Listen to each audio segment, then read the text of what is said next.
So I have a question for you. Have you ever had one of those experiences where everything's like truly good? Like life is just really, really, really good. Everything's going good. Everything's going great.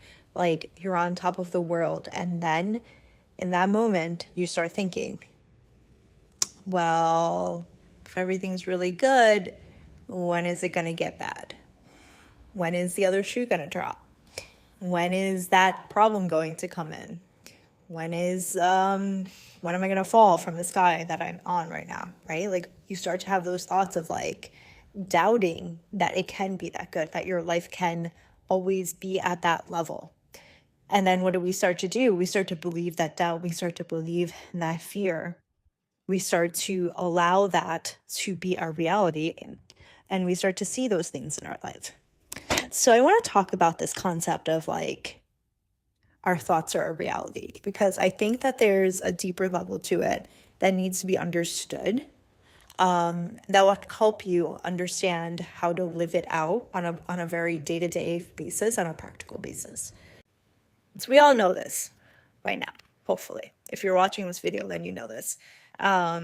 Whatever you're thinking, whatever energy you're in, and that is the reality that you're projecting. That is the reality that you are living on a day-to-day basis. And when you can change your thoughts and you can change that energy, because thoughts are just an energy. So when you can change that energy, when you can change that frequency, you start to change the reality that you're in. On a very deeper level is this. There's multiple timelines available to us, right? And we get to choose which timeline, which reality we want to be part of. So there is a part of you, gets a little trippy here, just stay with me. There's a part of you that's living a reality where things are always really, really good. Then there's a part of you that's living a reality where things are always good but doubts it. And then there's a part of you that's living a reality where things are always not good and where things are always bad, and wishing that things could get good, right? But always very focused on the negative aspects of things. You're living at all aspects, at all, like it's happening within, like, right now, right? Because time is just a construct. And I think I'm going to talk about time being a construct in the next soul chat, because I think it's important to understand what time really is.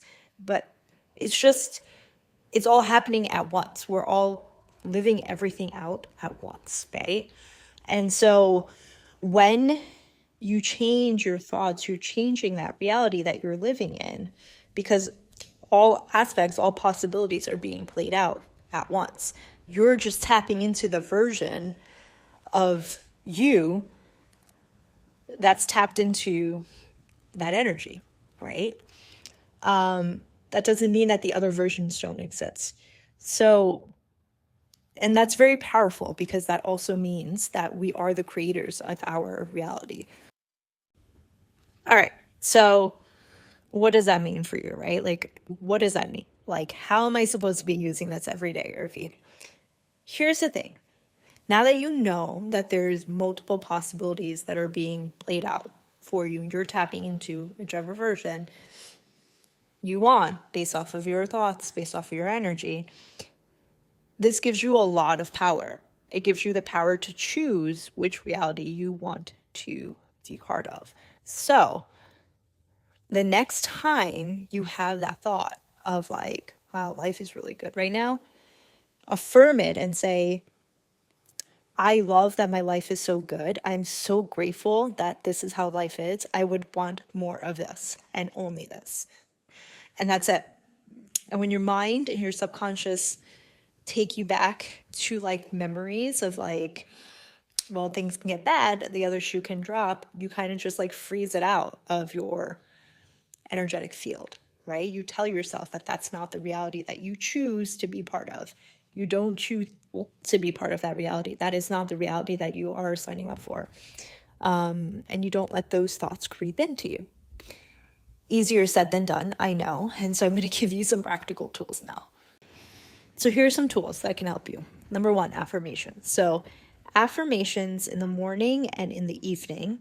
So in the evening, meaning right before you go to sleep. So your mind, your subconscious mind can be rewired, and this is science, proven science, at optimal times of when you are just waking up and you're just falling asleep. So you can play affirmations, you can play, like, there's so many things on YouTube where it's just like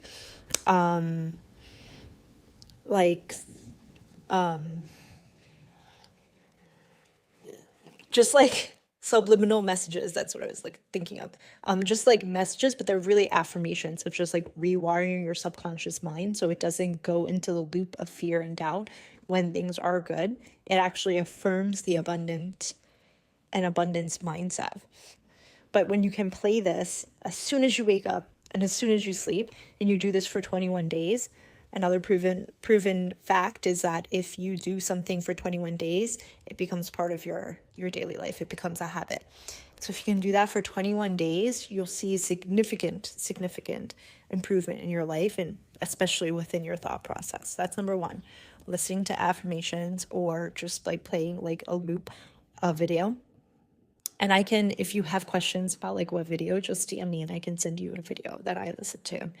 That's one. Two is meditation.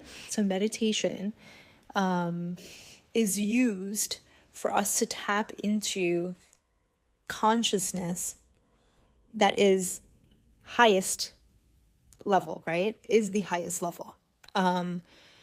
So when you first start to do meditation, it's like you're really like breaking through and like learning how to sit. But when you are able to do that and you sit in meditation, your consciousness is connecting to the highest consciousness, God, whatever you call that consciousness, universe, whatever, intelligence. And when it taps into that consciousness, you're able to transmute whatever is within you and alchemize whatever is within you that is blocking you from moving forward. So any negativity, any thoughts, any fears, any doubts, you're able to transmute that into a higher frequency. Love, gratitude, joy, any of those things, and stay in those levels.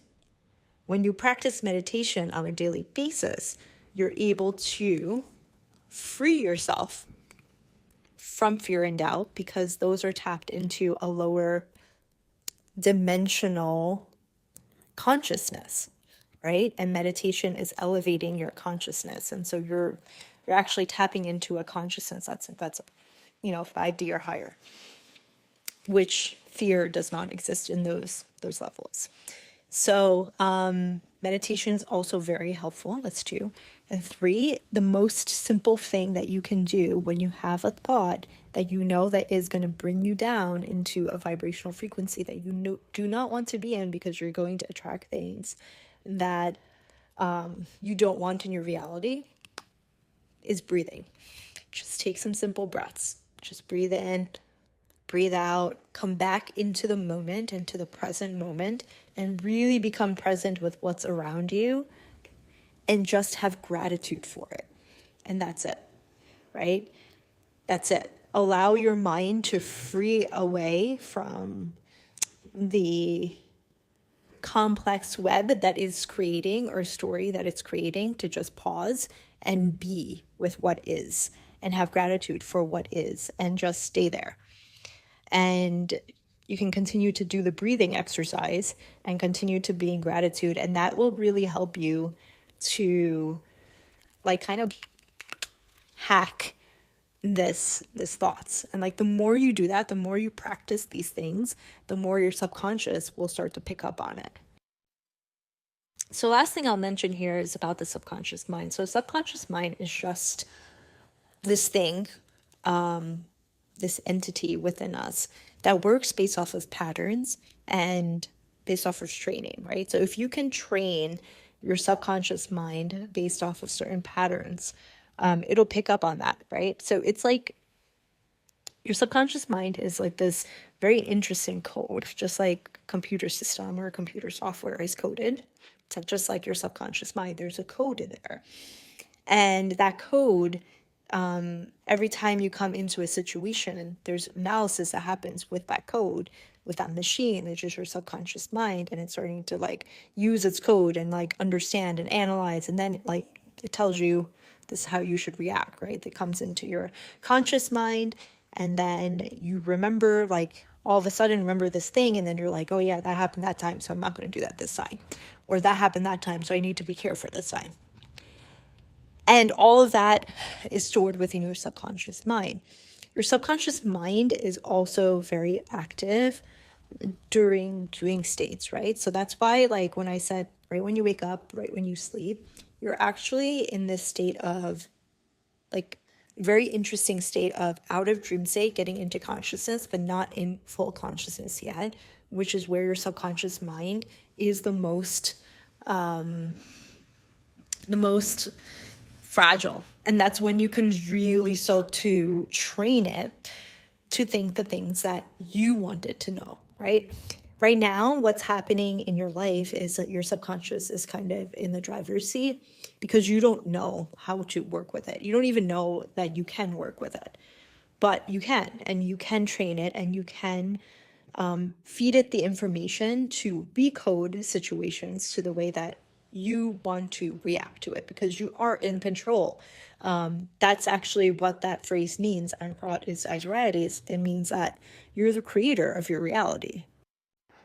And if you're interested in learning more about the subconscious mind or subconscious reprogramming, just put in the comments and just write subconscious, and I'll send you some information. I'll do a masterclass on it. But that's all I have for this week. I love you all so very much. With love and mate, namaste.